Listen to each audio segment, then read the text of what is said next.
respected ambassadors Dr. TCA Raghavan, Shri Ashok K. Kanta, Honorable Chancellor Yashwant P. Dongre, dignitaries, deans of various schools, faculty members, and dear students, a very good evening.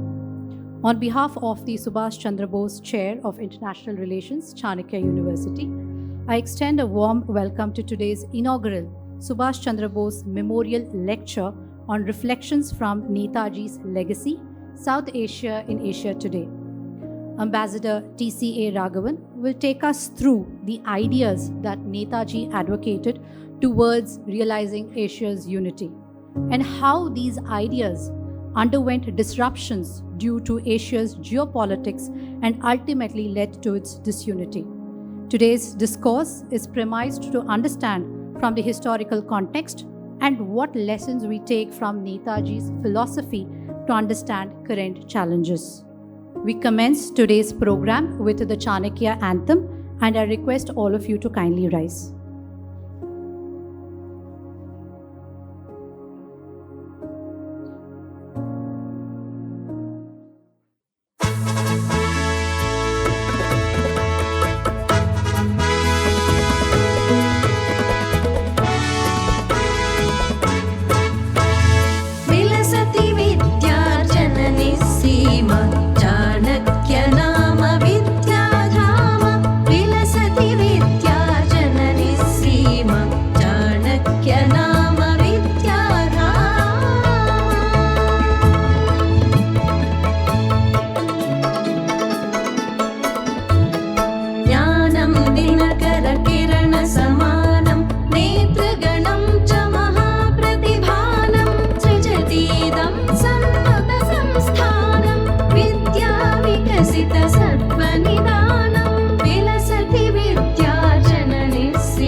Thank you. I now request Dr. Chetan, Dean, School of Law, Governance and Public Policy, to deliver the welcome address.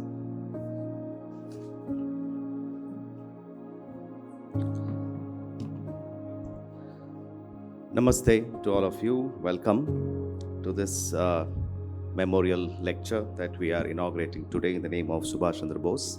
Distinguished guests, esteemed members of academia and policy community, dear students and friends and well-wishers.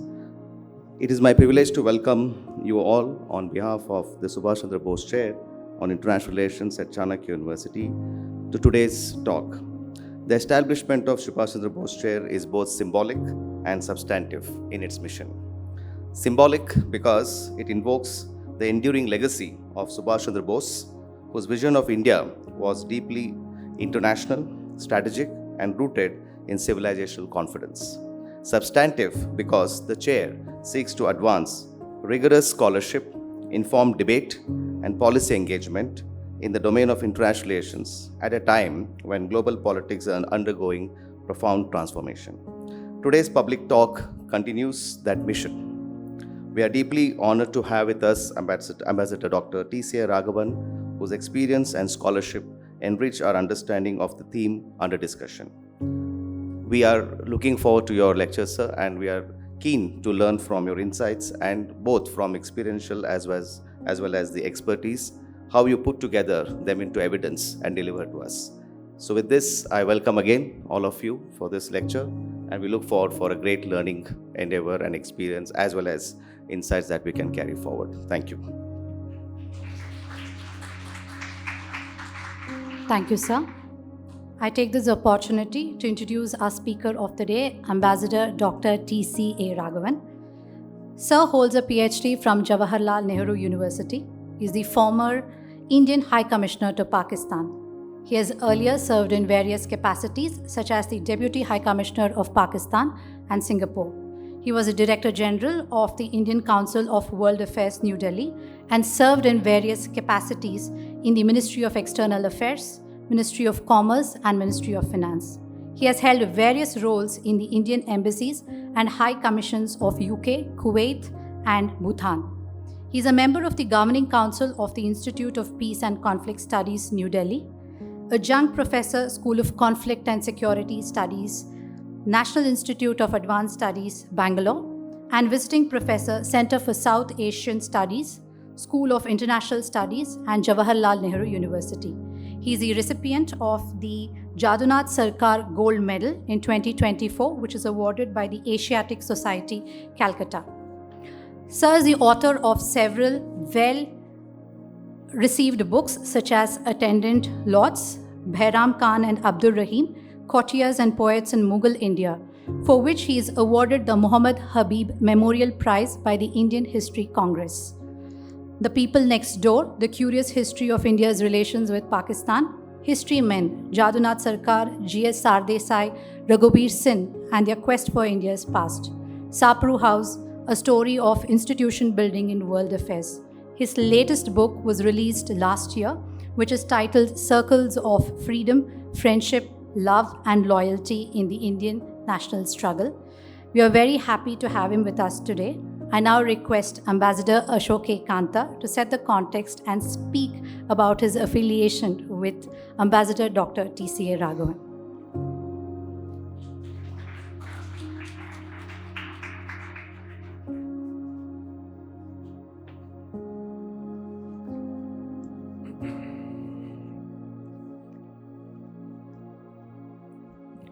Let me also add my words of welcome on behalf of Vice Chancellor Professor Yashwant Dongre and all my colleagues in Chanakya University, and more specifically Subhas Chandra Bose, Chair of International Relations. This is a special moment for us, not only because we commence a new annual tradition, that of Subhas Chandra Bose Memorial Lecture, but also because we do so in the name of a figure whose intellectual, political and strategic imagination continues to intrigue, challenge and inspire us. The creation of Subhas Chandra Bose chair was rooted in a simple but powerful conviction, and that conviction is embedded in recognition of the fact that India must develop and articulate its own frameworks for understanding Asia, for understanding world, and that we must discard borrowed lenses that we tend to use very often. Not that those studies, scholarly studies, are not of value to us, but over-dependence on how others perceive the world or our part of the world can lead to fairly major mistakes. And this was, in fact, I'm sure Raghavan will talk about it. Netaji firmly believed that India's destiny could not be shaped by passively absorbing global currents. And let me also welcome Pro-Chancellor of Chanakya University, Shri M.P. Kumarji. he firmly believed that it had to be shaped by agency, by imagination, and by a willingness to engage the world on its own terms. And you'll recall, kind of circumstances we were going through at that point of time. That never deterred him. In many ways, that's the tradition we would like to continue in this chair, and in the community of scholarship we hope to build around it. This essentially to carry that spirit forward. In fact, one can argue that Netaji's worldview was global long before the term globalization was invented. He saw India's struggle for freedom as inseparable from the wider currents of anti-imperialism, Asian resurgence, and shifting power balances. He understood that ideas, alliances, and international contradictions could be leveraged to expand India's strategic space. And he believed, in an idea of Asia which is plural, which is multi-layered, which is contested, and certainly not monolithic. And also the fact that Asia has the potential to emerge as the geopolitical center of gravity, provided it could find ways to act with purpose and solidarity. Now, these instincts sound remarkably contemporary, especially at a point of time when not only South Asia or Asia, but world as a whole is undergoing profound transformation that Chetan just referred to. Great power rivalry has returned with new intensity and taken a form which I feel not entirely, helpful from our point of view. The weaponization of interdependence, what Markani in his diverse speech referred to, weaponization integration, but more factually I should call it weaponization of dependency, the fragmentation of globalization and emergence of new technological and geopolitical fault lines, all put together, they have created an environment that is more fluid, more contested, and in many ways more uncertain than what we have seen for a long time. When we are trying to navigate these transitions, very uncertain transitions, I believe a legacy of ideas, a life story of Netaji has many important lessons for us, many milestones that we can look back upon. I believe Raghavan will be talking about those issues, but let me just add, Raghavan has been introduced already, but in fact I've often asked him that how do you manage to find time? He has been one of our most distinguished diplomats, no doubt about it. Just to give you one example, he was Deputy High Commissioner in Pakistan, he was High Commissioner in Pakistan, he was Joint Secretary dealing with, the division deals with Pakistan, all with a very high degree of distinction. He has held many other positions, I will not go into that. But on top of that, in parallel, he managed to pursue with a very high degree of excellence a parallel, vocation of a very serious historian, writing books which have been critically acclaimed, which have been awarded. Getting something like Jadunath Sarkar gold medal doesn't come easily. Being recognized by Asiatic Society, being recognized by Indian History Congress, for us, in diplomatic service, people like Raghavan, they make us feel good. He's an old friend, so in that capacity also I invited Raghavan to come and deliver this lecture because I was convinced that there are not many people as suitable to talk about today's theme and to deliver the inaugural Subhas Chandra Memorial Lecture as Raghavan is. So now it's over to you, Raghavan.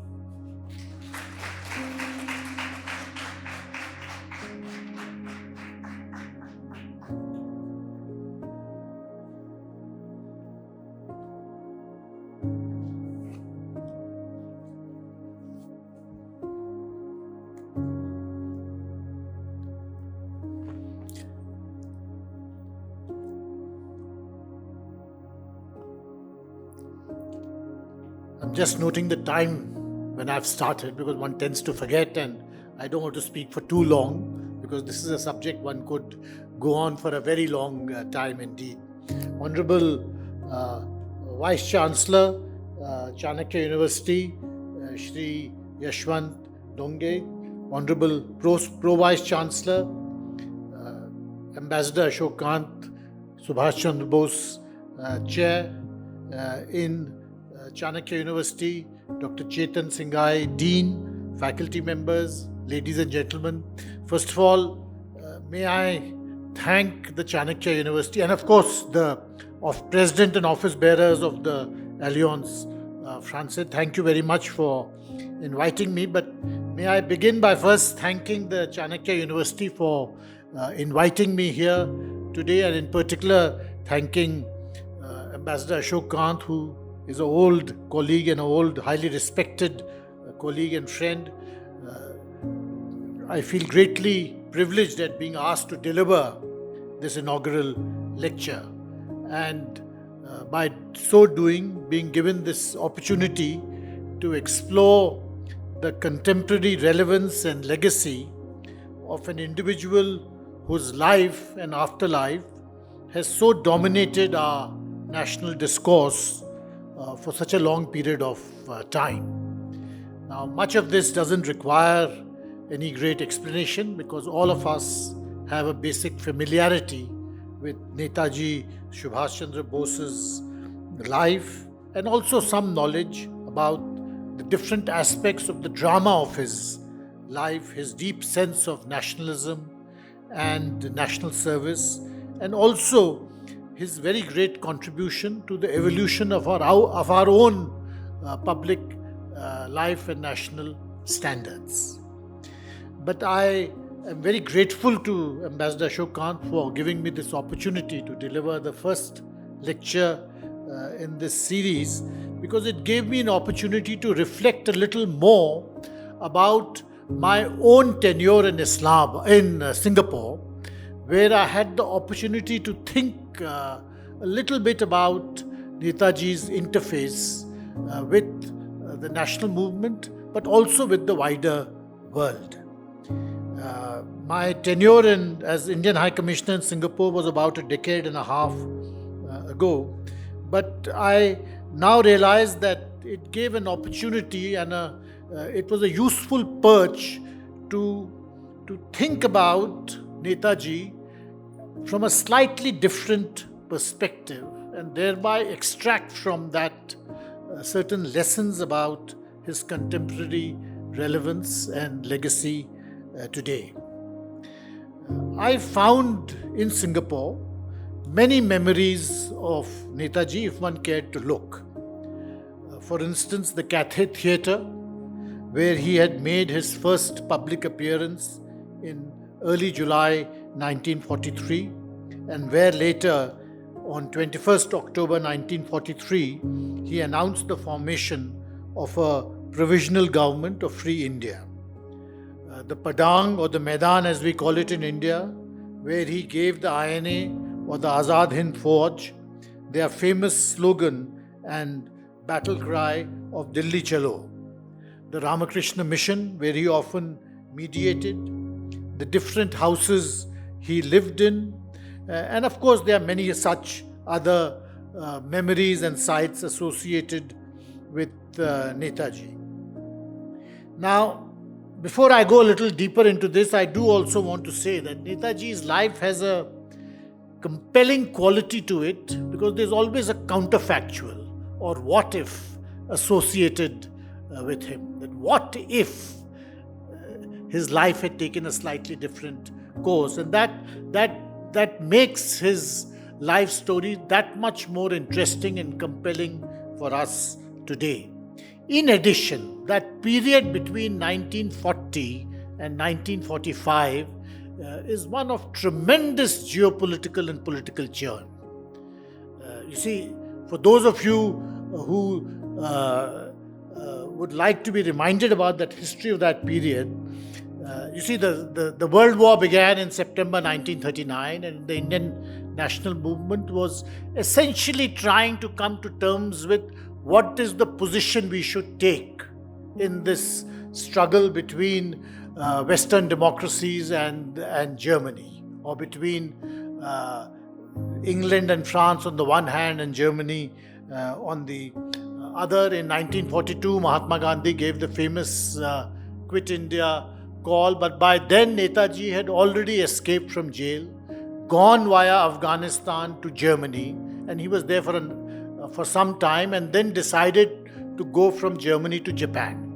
Now, at that very time, conditions in India were quite different, because the entire Congress leadership, the entire Congress Working Committee, all the other Congress leaders were all in different jails. The Congress Working Committee, led by Jawaharlal Nehru, Sardar Patel, Maulana Azad, they were all in a jail in Ahmednagar Fort in Maharashtra. Congress leaders all over the country had been locked up quite indiscriminately. Mahatma Gandhi himself was in jail near Pune. And at that time, Netaji made this very, very dangerous and adventurous journey by submarine from Germany all the way to Japan. Now, in that background, in Singapore, I found a somewhat unusual perch to view Netaji's life, because what happened in 1942 was that Japan began on this major military campaign across the Pacific theatre. It occupied what was a Dutch colony, which is what is today Indonesia. It went into Indochina, which is today Vietnam, Laos, Cambodia, and evicted the French.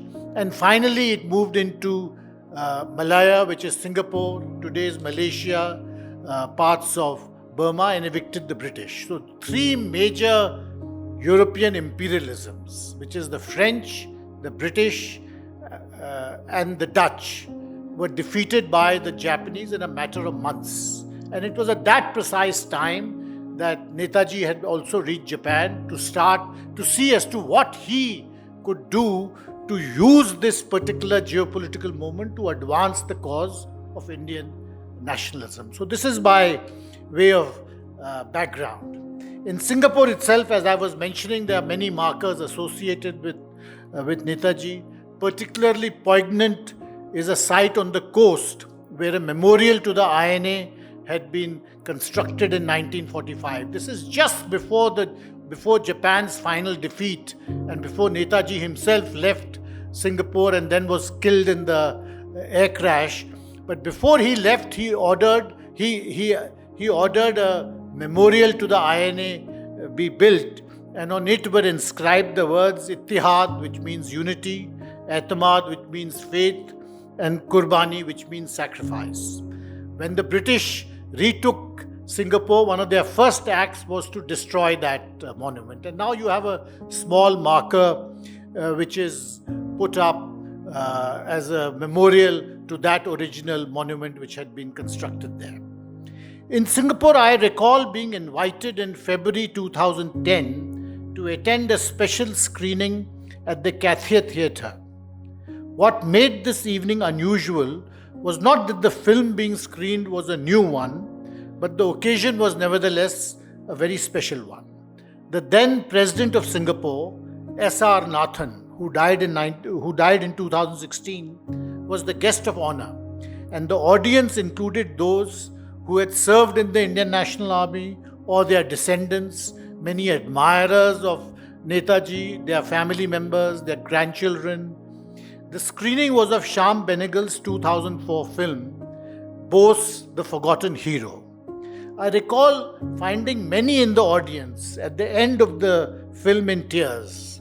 For them, Subhas Chandra Bose was not just a nationalist icon in distant India, but a vital part of their own lives in Singapore.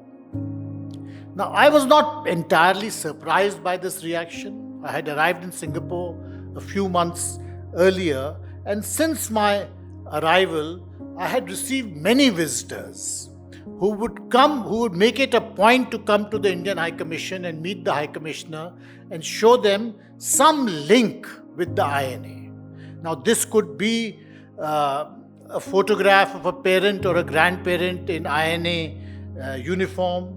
It could be a Azad Hind government stamp, or a Azad Hind currency, or a cash receipt for a donation, or even a curfew pass.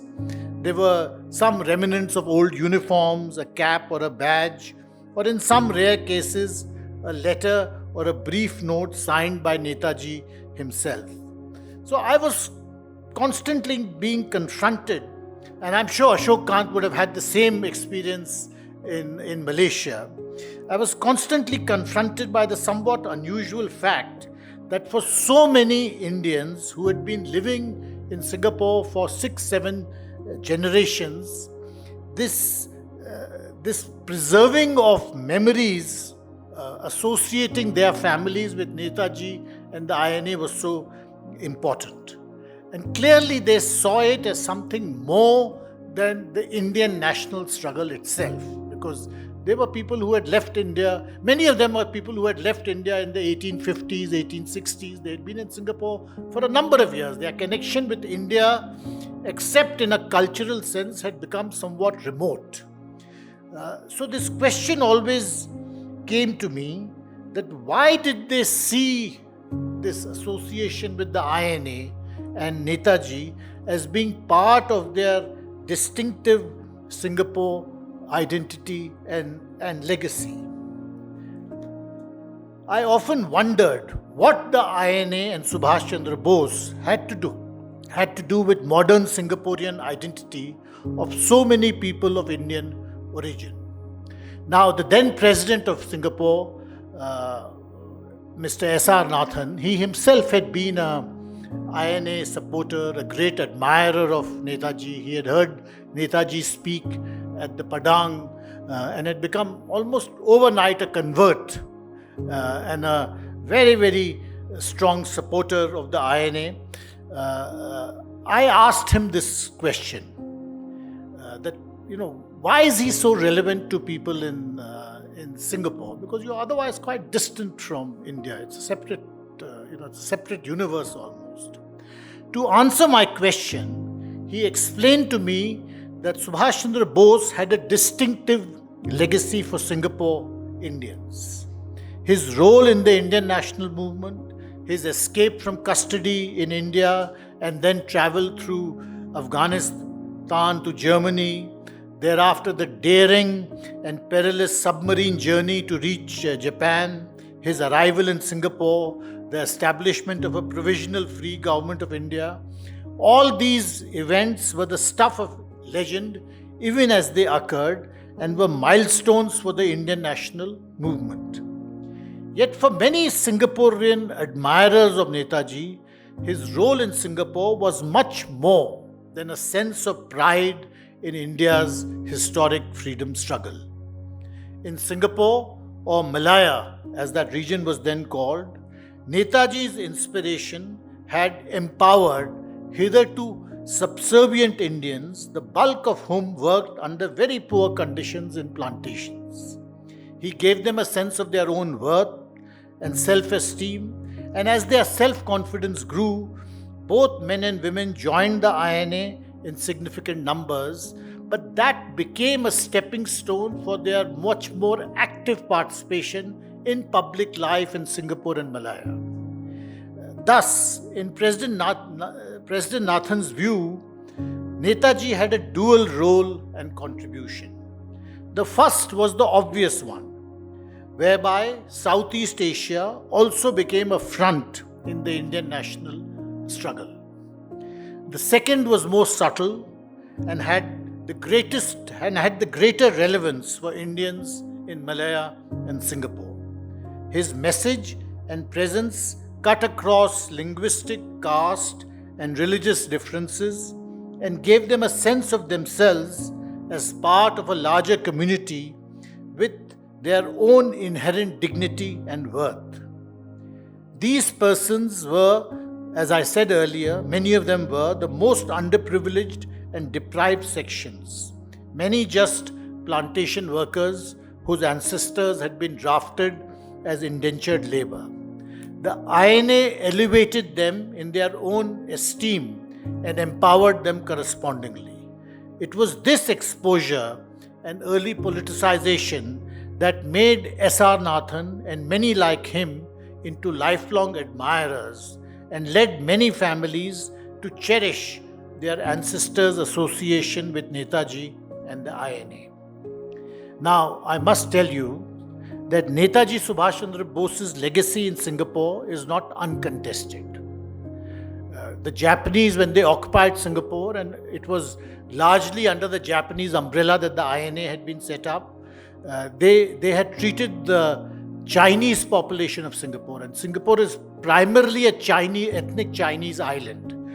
They had treated the Chinese very, very harshly, because let's not forget, at that time Japan was also in the midst of a war in China. There were many massacres carried out, and therefore conditions for the Chinese were very harsh and very difficult, and they suffered greatly during the Japanese occupation, and that too is part of that country's collective memory. So memories of 1942, 1945 in Singapore are divided. For the Indians, the establishment of the provisional government of Free India and Bose's presence marked the raising of their morale and the crystallization of a political identity. But for the Chinese, this was a time of hardship, humiliation, and degrading treatment, including, as I said, many massacres at the hands of the Japanese. These divided memories inevitably form part of any discussion of Netaji and the INA in Singapore. Possibly Singaporeans, both of Indian and Chinese origin, have wisely come to accept that different readings and interpretations of the same history are possible. If anything, their experience demonstrates that it is possible to live and even prosper with multiple, even conflicted interpretations of history. In large part, this happens because history is acknowledged with all its complexities and all its divisions, but then you move on. I sometimes wonder, as many of us do now, whether we in India have yet to fully internalize this simple principle of moving on. I found the most endearing memory of Netaji in a somewhat unusual place in Singapore, and this was the Sri Tendayathupani temple in Singapore, also known as the Tank Road Temple or the Chettiar Temple. Netaji had been approached by the Tamil business community sometime in early 1944. He had been approached by the Tamil business committee or the Chettiars to visit that temple and address a gathering. He had not agreed at first because entry into that temple was not unrestricted. But it was subsequently agreed with leaders of the Chettiar community that the event would be open to all, irrespective of caste or religion. Netaji went to the temple, flanked by Abid Hassan and Muhammad Zaman Kayani. Abid Hassan, an INA officer, had been with Netaji since Germany and was his companion on the submarine journey from Germany to Japan. He recalled that the temple courtyard was full of INA uniforms and black caps of South Indian Muslims. Abid Hussain himself found himself gently pushed into the Garbhagriha by the attendant priests along with the rest of the party, and a tilak was put on each of them. He wrote afterwards, and I quote, "The memory I retain is one of an invigorating music as that of a symphony dedicated to the unity of the motherland and the common purpose of all Indians to be united in their efforts to establish their identity." Unquote. That memory struck me every time I happened to visit the Tank Road Temple in Singapore, as somehow Netaji's imprint seemed to be so much more visible because of this event. But it was President Nathan's analysis of Netaji's appeal to people of Indian origin in Southeast Asia that also made the greatest impression on me. Netaji's appeal to them was not simply born out of a sense of Indian nationalism as we sometimes presume. Netaji's appeal was because his discourse made sense and appeared relevant to their lives in Southeast Asia. Perhaps this had much to do with the political vocabulary he crafted and which appeared to the many who flocked to his support as one that was customized to their own environment and surrounding. I thought in this background I would try and share my own views today about how we can try and see Netaji in a wider Asian context and use that as background to think about Asia and South Asia today.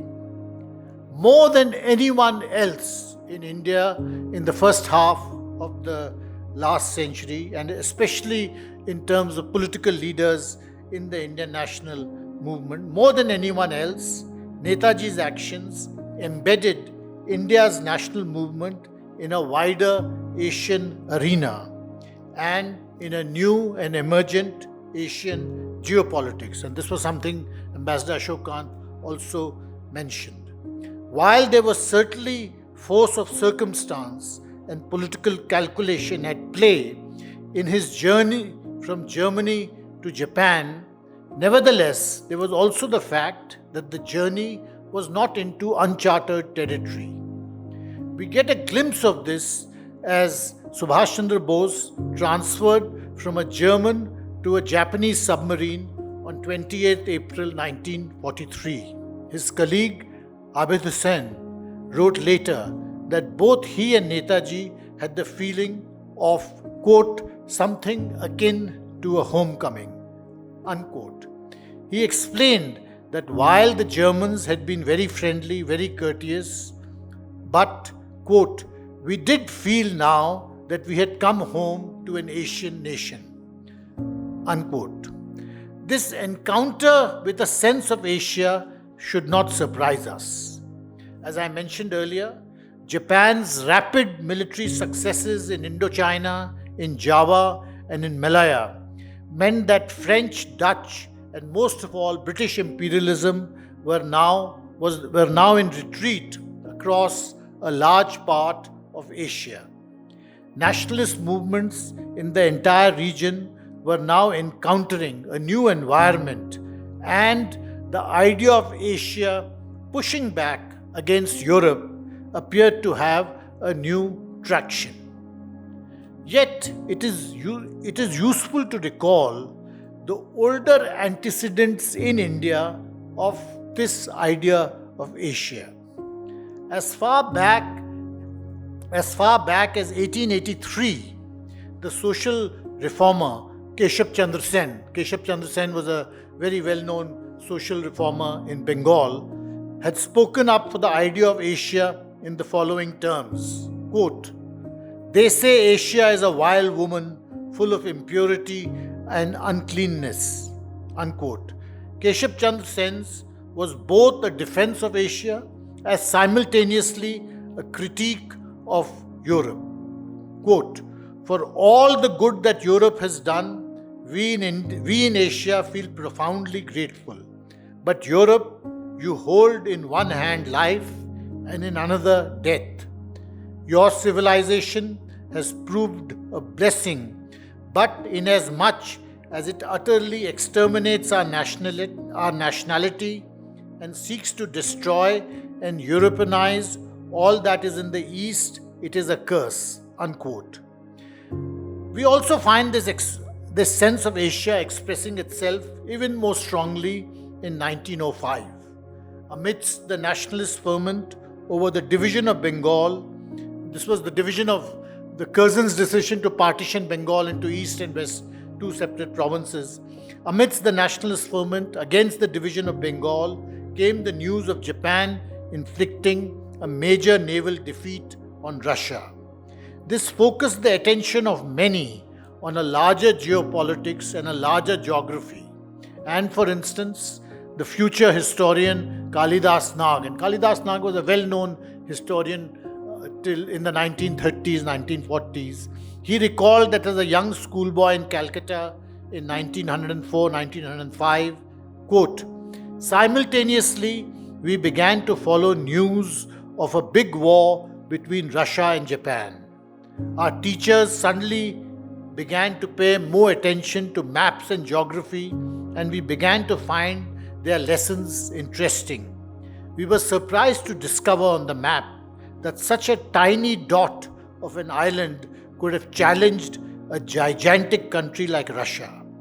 When Japan emerged triumphant, we felt as if it were our own victory, even if we did not realize the full implication of that titanic struggle between the East and the West, in which a major Western power came to be vanquished by an Eastern one. Unquote.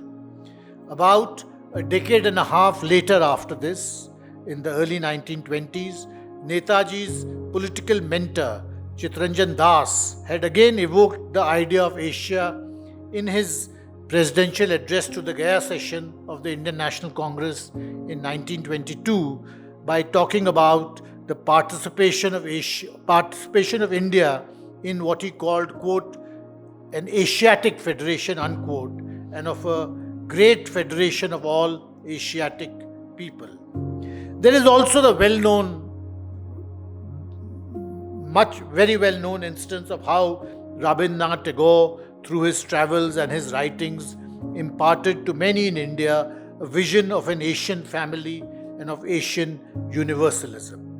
Such pan-Asian ideas had a wide currency in Bengal and India in the first 2 or 3 decades of the 20th century. Subhas Chandra Bose was therefore an intellectual legatee of these ideas of Asia, Asian universalism, and Asian unity.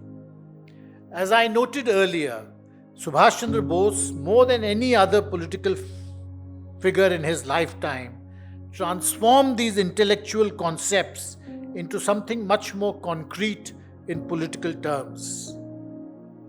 The Japanese advance across Southeast Asia meant that nationalist forces from Burma, from Malaya, in India, in Java and Sumatra, in the Dutch East Indies, all had a chance to interact with each other and come together on a common platform.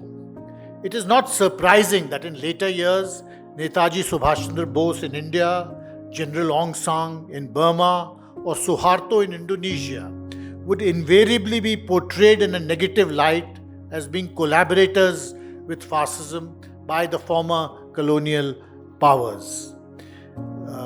It is useful to recall how the Dutch, when they returned to power in Indonesia, invariably cast Suharto in the light of a Japanese collaborator to draw an equivalence between anti-Dutch imperialism, anti-Dutch nationalism in Indonesia, and collaboration with the Nazis in occupied Europe. This was obviously drawing an equivalence between apples and oranges. But what is also evident that just when an independent and sovereign Asia appeared to be at its most resurgent in the wake of the Japanese military victories, it was at that very moment that the idea of Asia was also at its most fragile. The reasons for this are well known. The fraught relationship between Japan and China and Japanese expansion into the Korean Peninsula with all its manifold consequences, and the Japanese interface with China or with Korea was in fact no different from any other colonial encounter or colonial conquest. So this was a reality that all those who had a positive perception about Japanese assertion as a platform for weakening imperialism had to confront. In brief, the grand intellectual vision of Asian unity stood eroded by the fact of Asian geopolitics. In the early 1940s, the China-Japan axis was in many ways Asia's principal fault line, which all the optimism about Asianism could not disguise. At that time, of course, the entire continent was dominated by different European imperialisms, and to a great extent, its constituent units still lacked agency. Perhaps Asia's most evocative phase came about a decade later in Bandung, in Indonesia, in 1956. The Bandung spirit, however, also dissipated very quickly, and it became evident that even in a rapidly decolonizing Asia, there were multiple fault lines along different axes. A crisis in India-China relations was already maturing, but there were numerous other stresses and strains. India-Pakistan, Malaysia-Indonesia, North and South Vietnam, and many others. Each constituent part of Asia, whether East Asia, Southeast Asia, Southwest Asia, South Asia, West Asia, they all seem to be no more than a unique but familiar cocktail of contestations over identity, borders, territory, and geopolitics.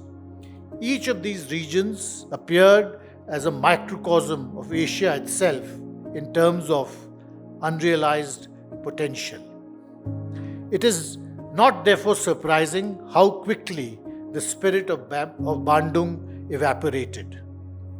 Closer to our own times, and even in our own times, the idea of Asia has now asserted itself with economic growth in China, Japan, South Korea, Singapore, the other Asian tigers, and finally in India, collectively leading to a shift of economic power from the west to the east and from the Atlantic to the Pacific and the Indian Oceans. This has powered a discourse about an Asian century. But the traction this idea has gained has always faltered against the realities of Asian geopolitics, and in particular, Chinese hegemonic behavior. Where would an Asian century end and a Chinese century begin is the obviously unanswered question which underwrites all the discourse about an Asian century. In brief, perhaps, the idea of Asia has always been a fragile and fleeting one, and divorced from the realities of its geography and its geopolitics, notwithstanding all the positive sentiments that it evokes. Asia has been and remains a divided continent. Now, what does all of this have to do with Netaji Subhas Chandra Bose and his legacy for South Asia? To my mind, the drama of Subhas Chandra Bose in Southeast Asia during the fateful years 1942-1945 is a reminder of just how differently two different theatres in Subhas Chandra Bose's life have evolved. Clearly, Southeast Asia formed his karma bhumi in much the same way as the Indian subcontinent or South Asia did. Yet, South Asia or the Indian subcontinent still resembles the region it was 6 or 7 decades ago, divided and locked into contestatory zero-sum games. The former, that means Southeast Asia, on the other hand, has largely overcome a history of conflict and contestation and successfully created a robust model of regional cooperation, and that too at a time when there was no template for this in a conflict-ridden Asia. So let me weave these thoughts into the main point I thought of making today. There are two divergent, even opposing streams of thought that dominate the debate in India today around foreign policy. And this has been so for the last 5 or 6 years. The first of these themes is of the emergence of India as a global power, on account of the strength and stability of our state system, our growing economic and technological capacities, our size, our demography. Giving credence to this view is our role in the G20, in Quad, in BRICS, and most of all, in our capacity to adopt independent postures. This has happened, this rise of India, or this growing importance and growing presence of India on the global stage. This has happened at a time and in a global environment that has been exceptionally challenging by any standards. And if you look at the past 5 years, just the first half of this decade, it will tell us how turbulent this period has been. We have gone through a global pandemic, a war in Europe, another war in West Asia, which has also been the cause of a small genocide. Quite early in the decade, we saw something which none of us could have imagined, which is a disputed presidential transition in the United States, with with a hint of even the unthinkable, which is regime stability in the United States. There was an even wider scenario of US-China contestations, and this led to a great deal of talk about a Thucydides' trap with a rising power questioning the hegemony of an existing power.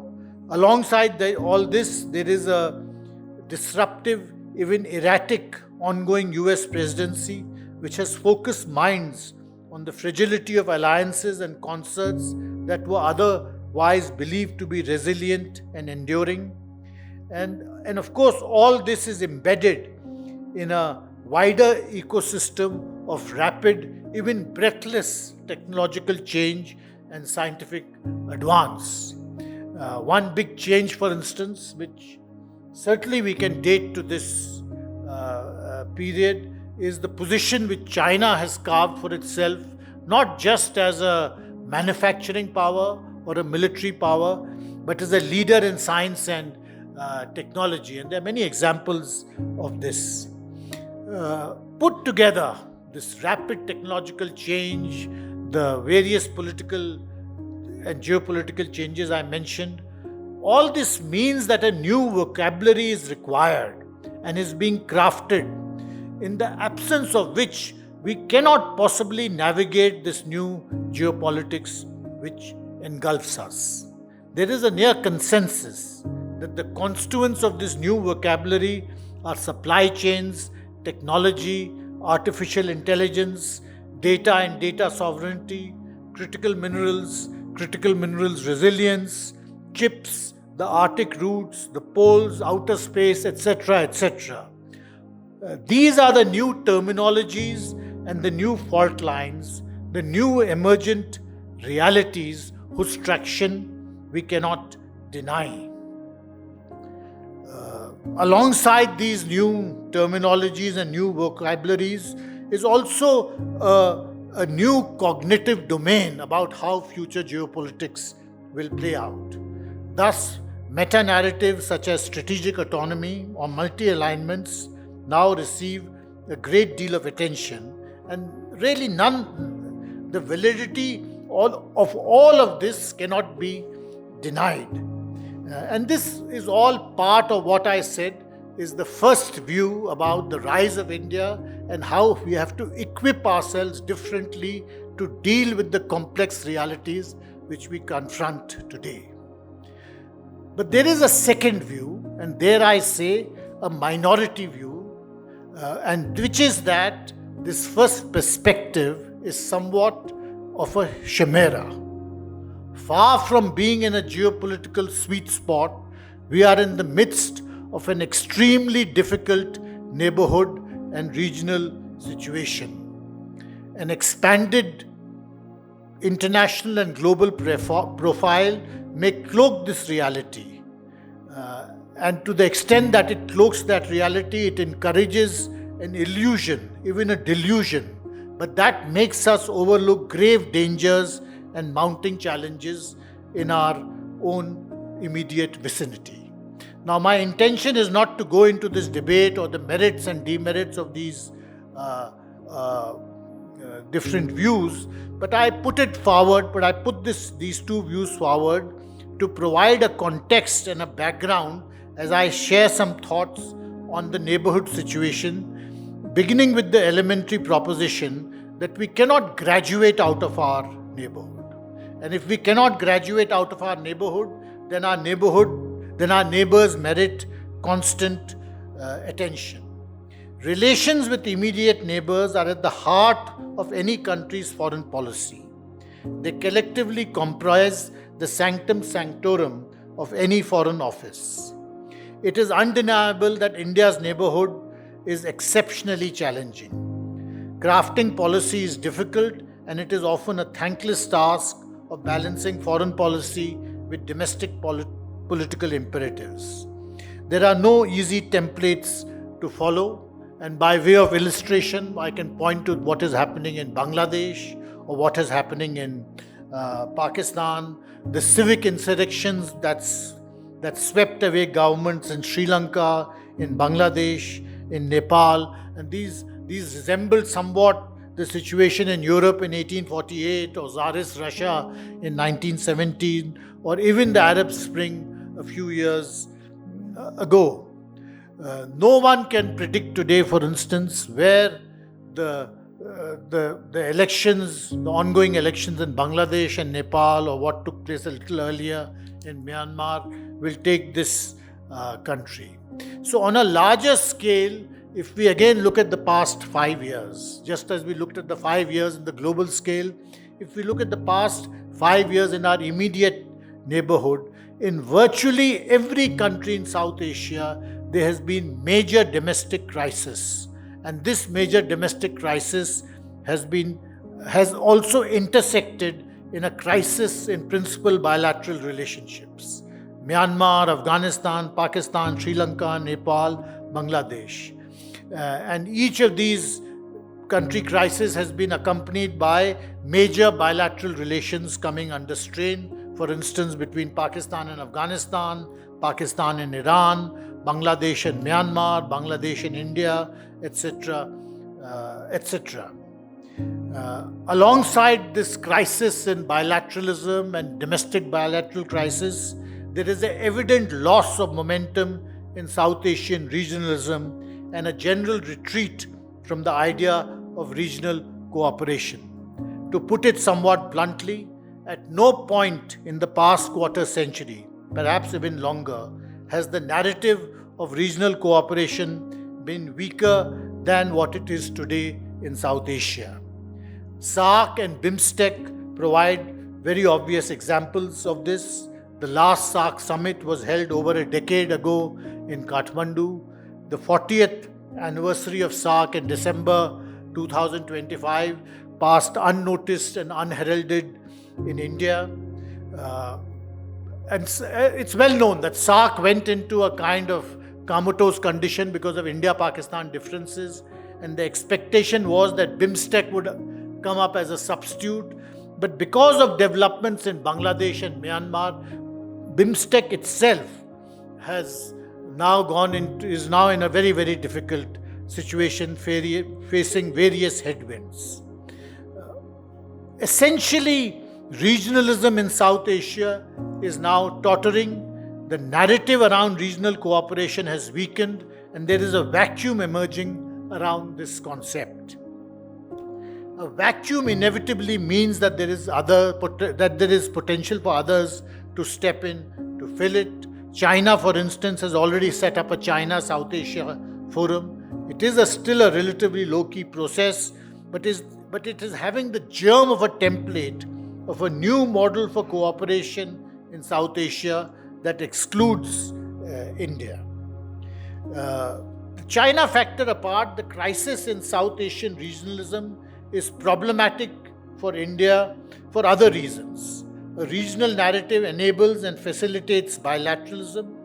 Given the existing asymmetries in South Asia, it is also in our interest to constantly gauge how much a SAARC or a regional cooperation freeze has negatively impacted our smaller neighbors. In brief, when we look at our immediate region, it is an unremittingly dismal picture. Now, in that background, I thought, let me just, in conclusion, widen the lens and look at a slightly larger field. Diplomats from Southeast Asia do well to remind us that it was ASEAN that was the regional organization that was most destined to fail when it was set up in 1967. Southeast Asia then was in the crosshairs of the Cold War. The 1960s was a time when Southeast Asia was collectively termed the Balkans of the Orient. This was not just because of the region's geographical fragmentation, but also because of its deep cultural and political fault lines, war, genocide, foreign military interventions, secession. All this forms part of the history of Southeast Asia since the 1960s. In many ways, what happened in Southeast Asia in the 1960s is almost a mirror example of South Asia today. When you look at India and Pakistan, you look at the civil war and the genocide in Bangladesh in 1971, you look at the civil war in Sri Lanka, and numerous other examples. In this context, a question we in India should constantly therefore pose to ourselves is why and how has regional cooperation in Southeast Asia through ASEAN been so successful, and why has this not been the case in South Asia? Both the question, when we speak about Netaji Subhas Chandra Bose and his legacy, this question naturally poses itself even more pointedly because so much of his karma bhumi, as I said, had to do with Southeast Asia. This question poses itself even more centrally for India because more than any of our neighbors, in the end, we are the central force that defines South Asia. In this context, I think it is useful to think about what was the role which Indonesia played, because in many ways, just like India is preponderant in South Asia, Indonesia is preponderant in Southeast Asia. What was the role that Indonesia played in ASEAN's early and middle years, notwithstanding all its differences and disputes with Malaysia and others? Perhaps the answer to this question may reveal elements of a policy mix for us in India as well. But to get answers, first the question has to be posed pointedly, and there is a learning curve involved here. It may well be that the answer could be one we do not like, that the pace of regional integration has to be set by the most reluctant of our partners. But the policy prescription for us has to be to accept this rather than get frustrated by our incapacity or inability to set a faster pace for regional cooperation,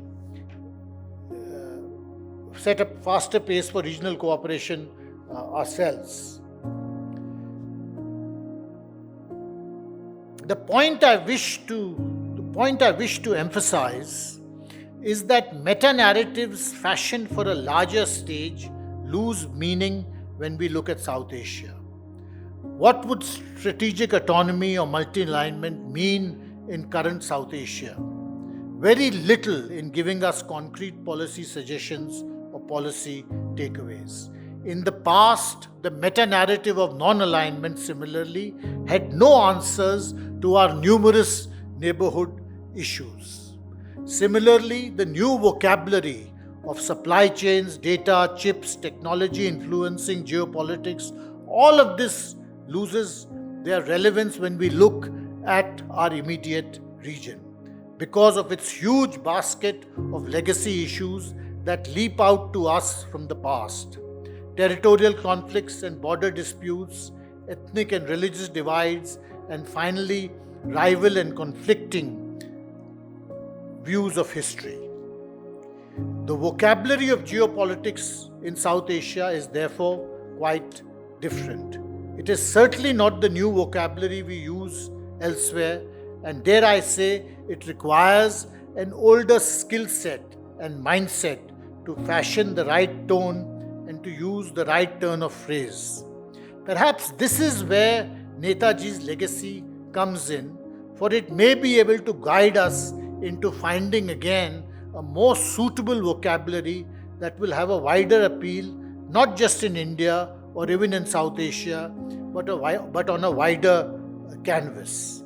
Our role and presence in the global stage will continue to grow, and we will certainly be called upon to discharge even greater responsibilities in the future. Nevertheless, no matter how much our larger roles expand, our own region will remain as a challenge and as an opportunity. To my mind, Netaji's life and his message will stand us in good stead here if we introspect and think deeply about that legacy. Thank you very much.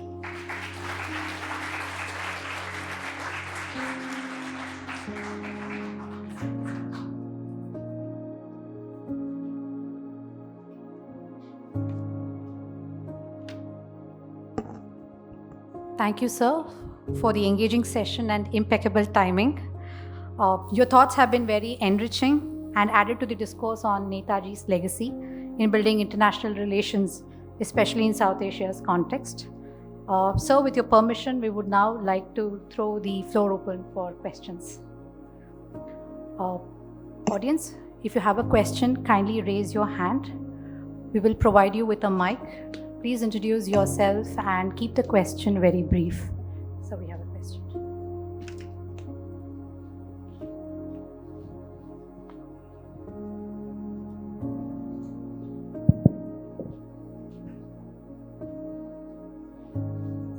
Hello, sir. First of all, your speech was indeed, it was deep.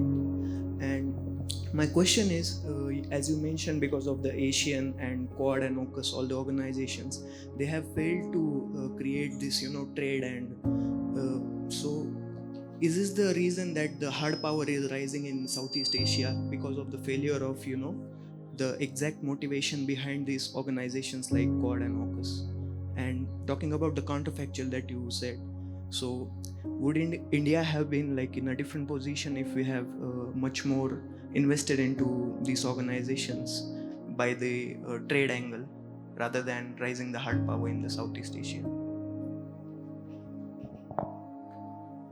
Well, to my mind, what makes the big difference between South Asia and Southeast Asia, or South Asia and East Asia, is not so much the investment in hard power or the different degrees of investment in hard power, although that is a difference, but how much the investment in social infrastructure in South Asia has been much lower than what it has been in Southeast Asia or even in East Asia.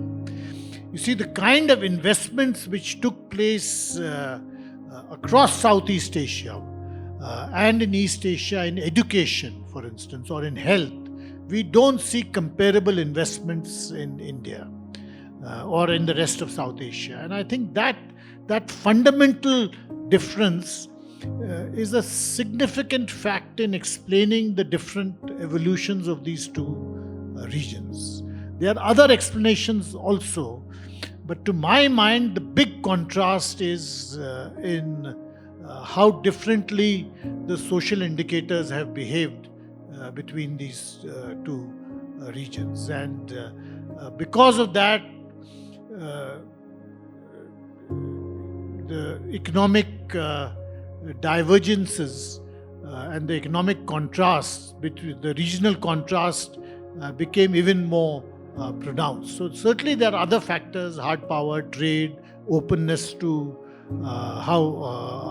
openness to trade, and so on. And South Asian economies were much more closed than those in East Asia or in Southeast Asia. But I think the fundamental takeaway for me has always been as to how differently social indicators in these two regions have performed, if I understood your question correctly.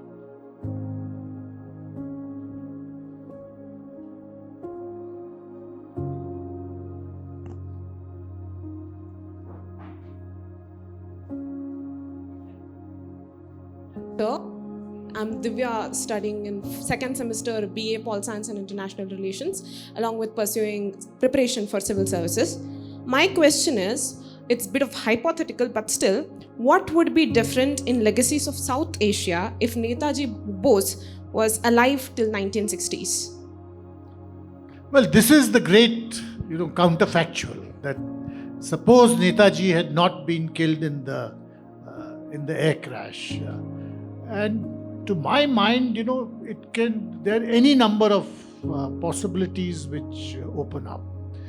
First of all, we should never forget that Netaji came from Bengal, and Bengal had a different tradition of handling Hindu-Muslim issues. His great mentor was someone called, well known of course, Chittaranjan Das, and Chittaranjan Das became very, very controversial in 1920, 1921, because he put forward something called the Bengal Pact, and that spoke about reservations for Muslims in civil services. It of course never really happened, but we shouldn't forget that Netaji came from a province in which Muslims were in a majority, and Muslims together in Bengal comprised the second largest ethnic group amongst Muslims anywhere. So the largest ethnic group amongst Muslims are the Arabs. The second largest are the Bengalis. So Subhas Chandra Bose came from that background, and to my mind, his handling of the Muslim League may have been quite different. If you see the different trajectories of how the communal polarization grew from the 1920s onwards, to my mind, Netaji's approach would have been much more radical. Now, one can say that you don't really know whether he would have succeeded or not, but the whole point of counterfactuals is to imagine a different trajectory.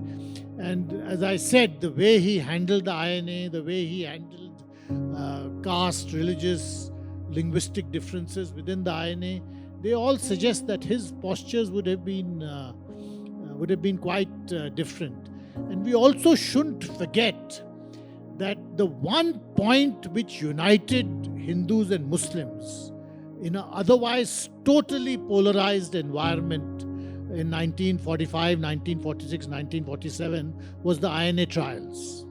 The INA trials was the one issue in which the Muslim League and the Congress had a common position, or virtually common position. So I think Netaji's legacy, it's one of those mind games you can constantly play, and that is the great thing about counterfactuals.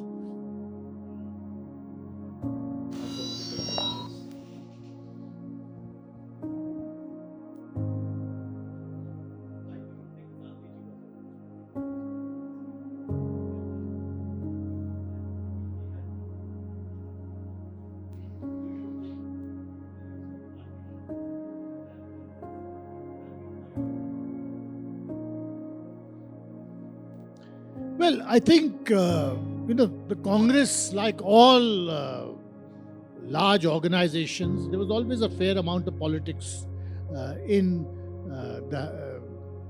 how different leaders handled each other and dealt with each other. This was not new. The internal factionalism has been part of the Congress history almost from the very beginning, almost from the time it became a significant organization. It has been full of different factions, a lot of personality clashes. So in that sense, the differences between Mahatma Gandhi and Subhas Chandra Bose were not really surprising. I think Mahatma Gandhi probably felt that Jawaharlal Nehru and Sardar Patel would be more inclined to follow his guidance than Subhas Chandra Bose would. And that is because he came from a different political tradition from Bengal.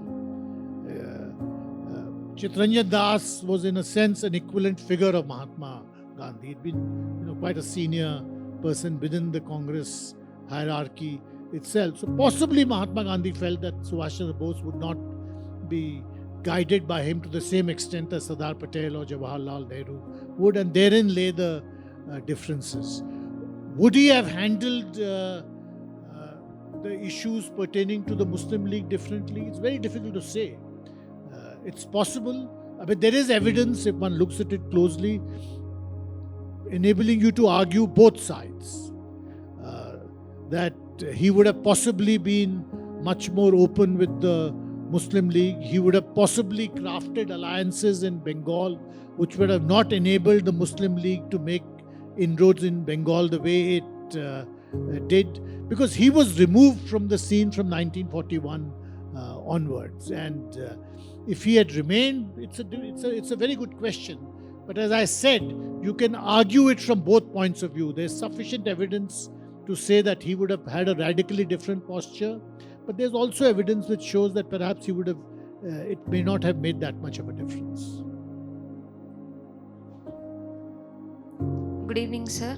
I'm Karthika, pursuing MA in Public Policy. So my question is, since you have the experience and expertise in both South Asia and Southeast Asia, I feel that when I just look the newspapers and think, the big powers of the world seem to look South Asia and Southeast Asia in a different way. Like the South Asia is just a power politics and thing, and South Asia in terms of economics and stuffs. So as just how the world moves, so just we can't split the South Asia and Southeast Asia, though we have a cultural unity in together. So what makes it difficult for the nations of South Asia and Southeast to make a collaboration of Asia against the big power?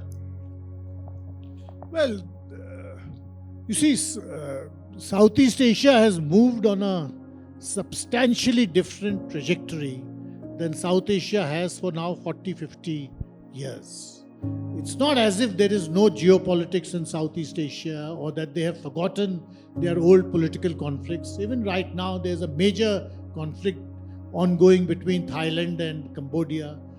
It's not as if older issues have been totally erased.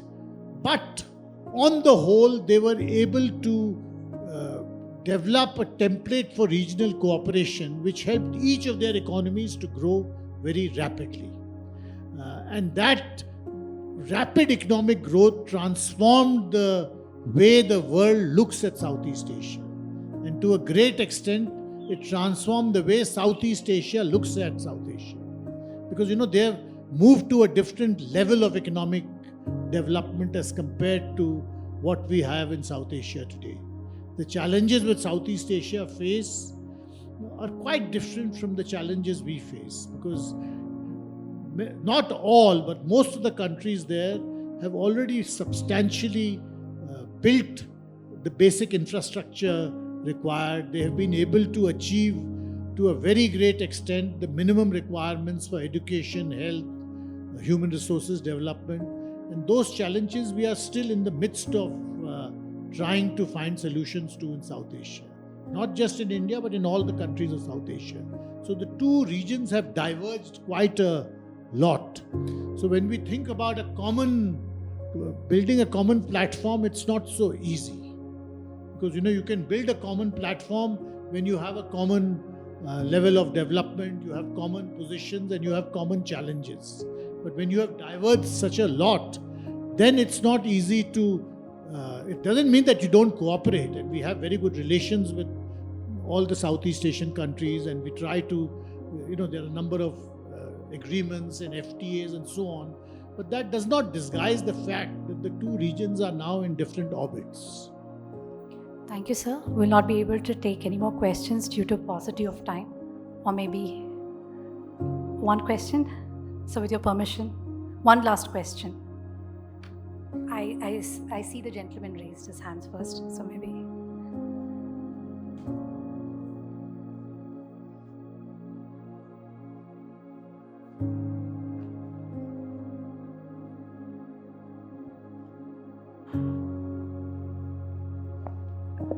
Good evening, Ambassador. My name is Manas and I'm a Chanakya Fellow.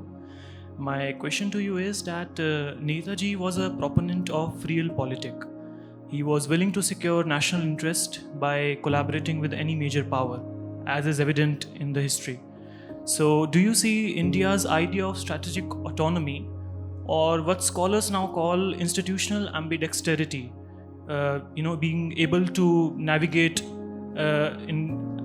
between the great powers and being a hedger in the power rivalry? Do you see this idea on a similar line of thought, what Netaji believed in, like how we are pursuing it today in the world? Well, there are similarities, of course, that you are guided by your national interest and you see the world through your own prism. And you can argue that Netaji saw the world through India's prism and therefore was quite prepared to reach an agreement with Nazi Germany or with Japan, and did not see why he should be guided by how the Western powers or the Allied powers, which were then in the midst of a war against these countries, saw the situation. So to that extent, yes, he saw the world through his own prism, and I think to some extent you can say that is close to where we are today, that we try to see the world in terms of our own interests and not through preconceived blinkers which have been given to us by other countries or by other powers. But I think, one shouldn't extend this logic too much, because in a sense, all practitioners of realpolitik are guided by their own interests. So to put all of that under the umbrella of strategic autonomy or multi-alignment or being very flexible would be an error, because in that sense, all countries pursue multi-alignment and strategic autonomy. It's not just India. So I would say that yes, that logic applies to some extent, but you have to be careful about not pushing that logic too far. Dear audience, thank you for your wonderful questions, and thank you, sir, for your time. We now move to our next segment, wherein I request Ambassador Ashok K. Kanta, Pro VC Sir, and VC Sir to present Ambassador Dr. TCA Raghavan with a small token of gratitude. I also request Dr. Chetan to kindly join us.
Thank you. Dignitaries, I would request you to kindly remain on the dais.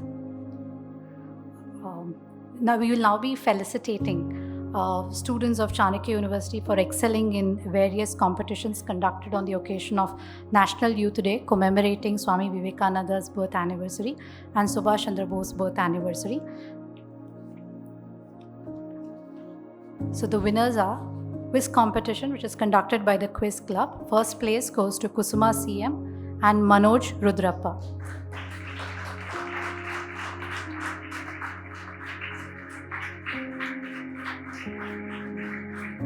Second place goes to Comedy Kamalini. Dialogue writing competition. First place goes to Divya.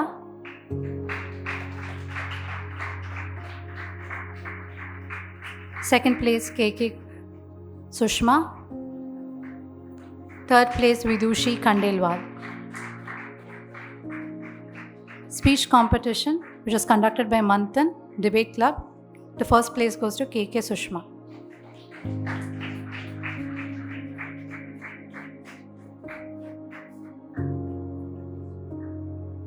Please come, please come.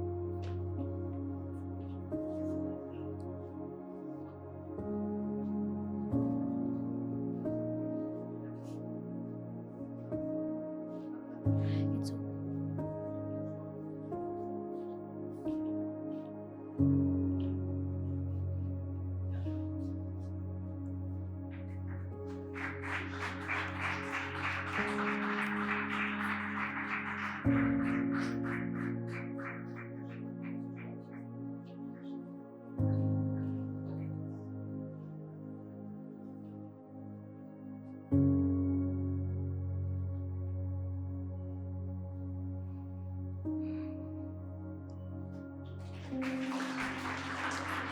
Thank you, sir. Congratulations, participants.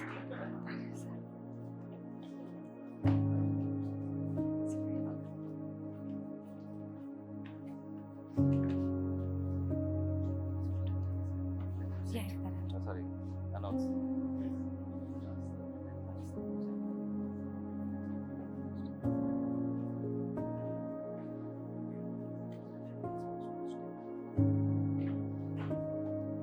as we come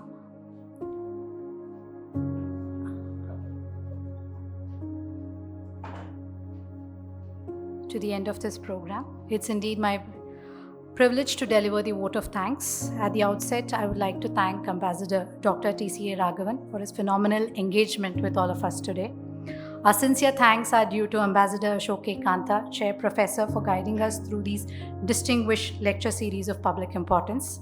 I take this opportunity to thank our founding Chancellor, Pro-Chancellor, Chief Operating Officer, Vice Chancellor, and all dignitaries who joined us today for this important discussion.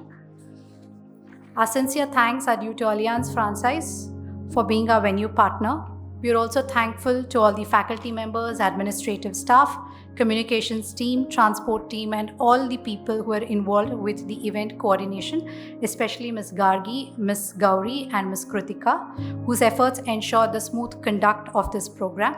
And most importantly, Dr. Chetan Singhai, Dean SLGPP, for his overall planning and execution. Thank you, dear faculty members and students, for your active participation. With this, we come to the end of the program.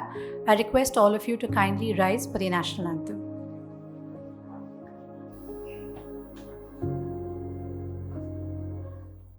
जनगण मन अधिनायक जय हे भारत भाग्य विधाता पंजाब सिंध गुजरात मराठा द्राविड उत्कल बंगा विंध्य हिमाचल यमुना गंगा उच्चल जलधि तरंगा तव शुभ नामे जागे तव शुभ आशीष मांगे गाहे तव जय गाथा जन गण मंगलदायक जय हे भारत भाग्य विधाता जय हे जय हे जय हे जय जय जय जय हे